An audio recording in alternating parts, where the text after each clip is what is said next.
And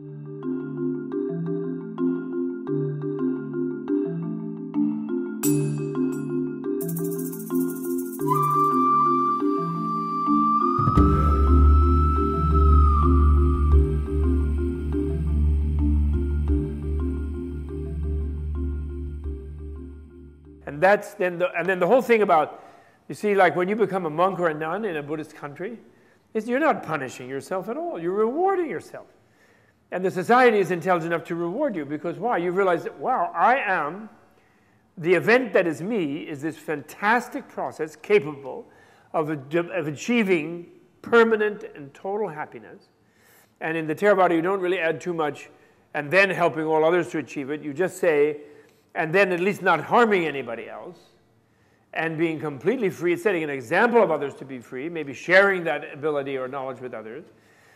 And I have this opportunity, so I don't want to spend any time doing anything that leads only to, like, you know, livelihood or clothing or houses or anything. So I don't need any house, I don't need to make any money, I don't need to do anything except focus on this liberation quest. And wow, I live in a society where enough people have achieved that, where they're enlightened and they're generous enough, and they feel there's this possibility for them as well, although they may not be ready for it, so they're working and growing food and doing what they do. But they're happy to share this with someone seeking that enlightenment. So I just, you know, to show my sincerity, I shave my head, I take off my shirt and put on an orange robe, usually in some countries, different colors in different countries, depending on what plant dyes they have plentifully. In India, it was a saffron, orange robe.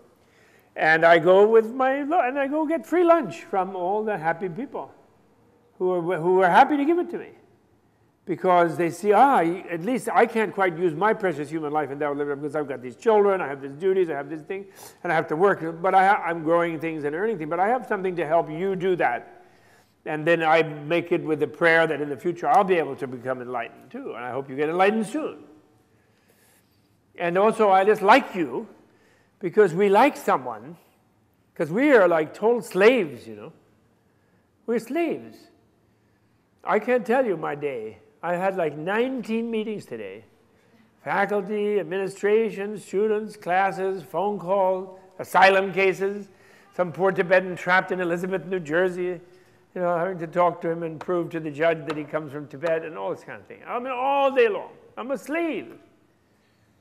So when they meet someone who's like seeking freedom and is dropped out of all kind of social duties and gets free lunch and doesn't have a big wardrobe to worry about, it's got like one orange robe and doesn't even bother with underwear, peaceful and quiet, not worried about getting a date, nothing. All sublimated, all their eros and they're feeling just blissful. And have a lunch and like sit down. Like, what are you thinking today? What's happening? You know, the slave feels a moment of freedom. They feel a person who radiates like a little calm and blissful feeling. So then they really value those people, and they're happy to give them the free lunch and hang out with them and say, well, what's the story about this and that? You know. And so it's not at all a punishment to be a renunciant. It's a privilege. And it's recognizing the person recognizing their own value, really, and really esteeming themselves. Why should I waste my time making money, and then I'll die? And who gets the money? Fighting a war for some moron to have an oil well on? Killing others, getting killed, lowering my evolutionary future for some moron? Okay. So that's the Theravada. Now, the Mahayana, second vehicle, is totally built on that foundation. You will read, if you've been reading about Buddhism, or you might have heard that there's a big opposition between Theravada and Mahayana, between the individual vehicle and the universal vehicle, and that is simply not true. The universal vehicle is built on the foundation of the individual vehicle. And when the universal vehicle became more powerful, in India initially and then throughout Asia, the universal vehicle did. When the individual vehicle became more well-established, where it was kind of unquestionable, because social authorities do not easily give out free lunches. They do not allow manpower or woman power to leave the armies and the kitchens and the fields to go and get free lunch. They don't like it. They don't care what you're doing. You got to work. They need your taxes. They need your this. They need your body doing that. So only India, actually, in the Buddha's time, allowed that. The Chinese, absolutely, Confucius, no way. These guys who want to be ascetics, he was really down on them.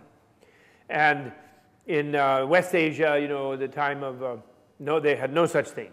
The Desert Fathers, about 500 years later, began to go out. The ex-soldiers would go out in the desert, live in a cave. They were always dropout ascetics.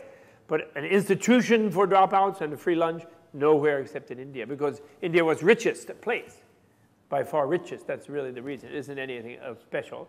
Just it was the best economy. It was like California of the day. They had enough to have like free this and that. They're like a sensible economy, surplus. And so Mahayana was built on the foundation of this social tolerance of these people seeking a higher evolutionary aim than just like living from birth to death in some routinized manner. So there's no opposition to it. In fact, when that individual vehicle became strong, what the Mahayana was outreach from there.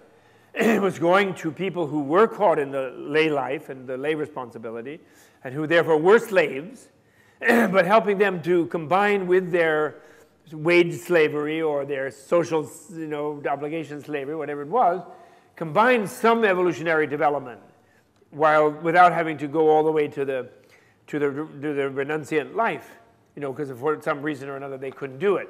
And so the Mahayana is actually an aggressive sign of the strength of the Theravada, actually. Do you follow me? Rather than a rejection of the Theravada, as you will read if you read books. People got sick of those monks, so then some monks ran out and pretended not to be monks. It's ridiculous. But we always tell the story in our books in the Euro-American culture. We always tell the stories of other cultures that at some point in history we conquered, maybe genocided half of, despoiled, robbed, and continue to suppress in a post-colonial manner, a neo-colonial economic manner. And we always tell their story that everything that happens to them is for the worse. It's always like Gibbon, decline and fall. They're always going worse, because we have to see their history that way, so that then when we come and rip them off, that was because they were already going down the drain, and we're progressive in helping them back up. Like, I couldn't believe I read, I'm mistaken Buddhism, never mind. There's a wonderful book called The Invention of the Americas by a Mexican professor, which he wrote in protest to all the conferences in all the South American universities in 1992, celebrating 500 years since Columbus as a wonderful thing. And he wrote this book. It's just really something. But I don't want to digress. I'm sorry.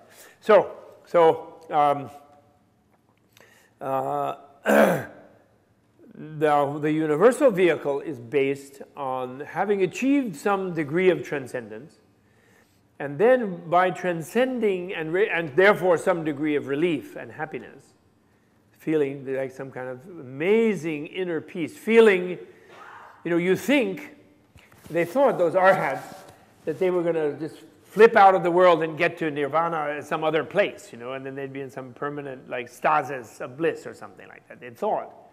But that didn't happen. But what happened was they got into a place where the inner self-centeredness became kind of hollowed out. They realized their selflessness, because that's the direction you go, in being more aware. And they realized, which selflessness doesn't mean they realized they didn't exist. It meant they realized they didn't exist in the way they thought they had existed. They existed in a relational way. They existed in a more free way. And so when they discovered that, they felt an inner peace and an inner bliss well up from within their hearts, and a kind of a peace that wasn't dependent on any object, like getting a benefit or a success in something, or a possession, or a food, or a whatever it is, status, but it just came up right out of the nature of the world, because the world is basically abundantly full of energy for the open being that can feel the basic energy of life. And death, even life and through death, because life goes through death. Death is just a transition in life, like sleeping and waking, when you understand it that way, which more realistically, actually. And so then they felt better, you see. So then once they felt better, they became more critical in their thinking and more reflective and more confident of their powers of reasoning and inference. And they began to realize, well, wait a minute, my old image of nirvana as a place outside the world that is sort of ultimate reality, and the world is just relative and irrelevant to it, and so I'm going to get to that place. But that fantasy that I had is an unrealistic fantasy, actually, itself, because if nirvana were a place different than the world, it would not be an ultimate place. It could, because it would be relative, because it would be boundaried. There would be a boundary between it and the world of suffering, and I would be leaving the world of suffering to go into it. And so therefore it would be a new thing for me to be there. And therefore it's like it would be like a heaven or like a place apart. It would sort of be made of causes. It would be relative, and it wouldn't be the permanent thing. You follow me? It wouldn't be the true nature of reality. It would be like an artificial reality somewhere else. So that image of nirvana was wrong. I only had that because I had an image of myself as separated from everything and frightened of it all. It's sort of feeling that it's after me. And after all, I've been an animal. I've been an antelope running away from crocodiles for billions of lifetimes. So I tend to, when I look up and see a lot of people, I feel nervous. Maybe they're going to do something to me. Because they have many lifetimes. They all ate me up a million times in different lives. I'm sorry. You guys were like ferocious tigers. I was a little antelope. Of course, opposite, vice versa too, but don't worry. It's only one of me. And so that idea that there was something separate and safe that was my inner thing, then I projected that, oh, that's nirvana, where I'll go. And then they can't get me there. You follow me? That's security, you see.